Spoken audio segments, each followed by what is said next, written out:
तो finally Marvel ने भी दुनिया भर के सिक्योरिटी ब्रीचेस और लीक्स से परेशान होकर अपने so called theatres only teasers को यूट्यूब पर रिलीज कर दिया। और भाई कुछ भी कहो, तुम लोगों का तो पता नहीं, लेकिन मुझे ये लीक्स को देखकर बहुत मजा आ रहा था। खास करके इसके थ्रू जो हाइप सेटअप हो रही थी उससे तो अलग ही लेवल की सेटिस्फेक्शन फील हो रही थी। लेकिन एनीवेज, अब चूंकि मार्वल ने ऑफिशियली अपने टीजर और ट्रेलर को रिलीज कर दिया, इसलिए अब हम लोग इस पर खुल के बात कर सकते हैं। जिसमें आज की वीडियो में हम लोग बात करेंगे कैप्टन अमेरिका वाले टीजर के बारे में, और फिर थोड़ा सा बात करेंगे थॉर के टीजर के बारे में, जिसको कि ऑफिशियली तो रिलीज नहीं किया गया है, लेकिन हाँ, फ्रांस में जो अभी इसका टीजर दिखाया गया थॉर वाला, तो वहाँ के भी एक आध फैन ने उसको अपने मोबाइल से एचडी में रिकॉर्ड करके डाल दिया ऑनलाइन। अब स्टार्ट करें अपने कैप्टन अमेरिका वाले टीजर से, तो वहाँ में वो दिखाए जाते हैं अपने बुलेट्स उतर के अपने घर की तरफ आते हुए। और अगर तुम इस घर को देखोगे तो इसका ओवरऑल स्ट्रक्चर जो पूरा एंड गेम के लास्ट वाले दिखाए गए घर से सिमिलर है, जिसमें ऑल्दो कुछ मॉडिफिकेशन की गई है, लेकिन अगर तुम भी बहुत सालों तक अपने घर में रहोगे तो कुछ मॉडिफिकेशन तो तुम भी करोगे ही। लेकिन इसके बाद अपने कप्तान साहब अंदर जाते हैं, जहाँ पर वो अपने एंड गेम वाले सूट को एक बार फिर से निकालते हैं। और उनके हाव भाव को देखकर तो यही लग रहा था कि अब उन्हें वापस से एक बार इस सूट को पहनने की जरूरत पड़ने वाली है। और फिर इसके बाद हमें सीन दिखाया जाता है उनके बेटे का, जिसको कि वो अपने गोद में उठाए बहुत ही अच्छे और शांति से देख रहे होते हैं। और इसके बाद एक ब्लैक स्क्रीन फ्लैश होती है जिसमें लिखा होता है कि Steve Rogers will return in Avengers doomsday. जिसके बाद एक डूम्सडे क्लॉक स्टार्ट हो जाता है, जो कि सीधी सी बात है उस टाइम को दिखा रहा था जितना टाइम बचा हुआ है अभी डूम्सडे को रिलीज होने में। अब चलो सबसे पहले इस बारे में बात करते हैं कि क्या कि कैप्टन अमेरिका अपना मेन एमसीयू वाला कैप्टन अमेरिका है, और इफ तो ये एंड गेम वाला स्टीव है अपना, तो उसको तो अच्छी खासी एंडिंग दे दी गई थी, तो फिर वो वापस से रिटर्न क्यों कर रहे हैं। और इसके पीछे का मेन रीजन ये हो सकता है कि डॉक्टर डूम किसी तरीके से उनके बच्चे को टेप लेगा, यानी कि किडनैप कर लेगा, जिसकी वजह से उन्हें वापस से रिटर्न करना पड़ेगा। लेकिन इस बार किसी दुनिया को बचाने के लिए नहीं, बल्कि अपनी फैमिली को प्रोटेक्ट करने के लिए। बाकी डॉक्टर डूम का इनके पीछे आने का कारण ये हो सकता है कि एक तो रीजन ये हो सकता है कि इनका पास में पैकी के साथ रहने का डिसीजन जो वो इनकर्जन्स को कॉज कर देगा, और यहीं से फिर एक यूनिवर्स दूसरे में कोलाइड होकर डिस्ट्रॉय होना स्टार्ट हो जाएंगे। और फॉर श्योर इस चीज का एक बहुत ही नेगेटिव इंपैक्ट पड़ेगा डॉक्टर डूम के यूनिवर्स पर, जिस चीज का बदला लेने के लिए हो सकता है वो कैप्टन अमेरिका के बच्चे को किडनैप करे, या फिर उसके पास जितनी पावर्स है,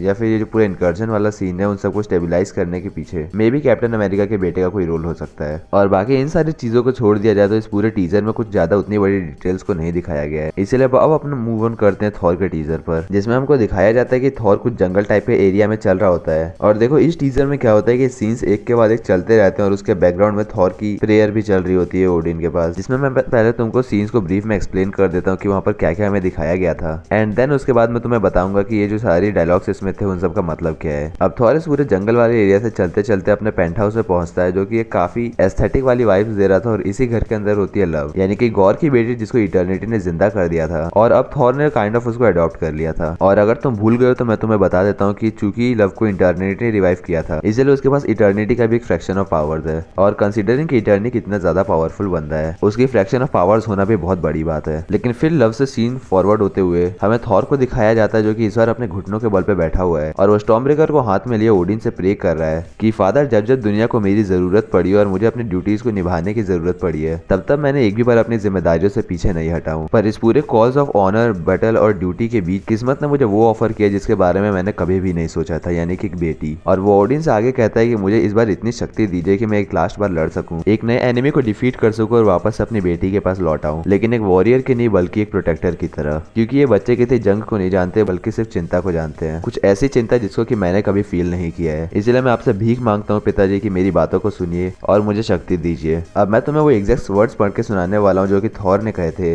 इसलिए थोड़ा ध्यान से सुनना। Father, all my life I have answered the calls of honour, duty and battle, but fate offered me something I had never hoped for, a child, a life preserved from the storm. Grant me the strength of all fathers so that I can fight for once more, defeat a new enemy and return to her,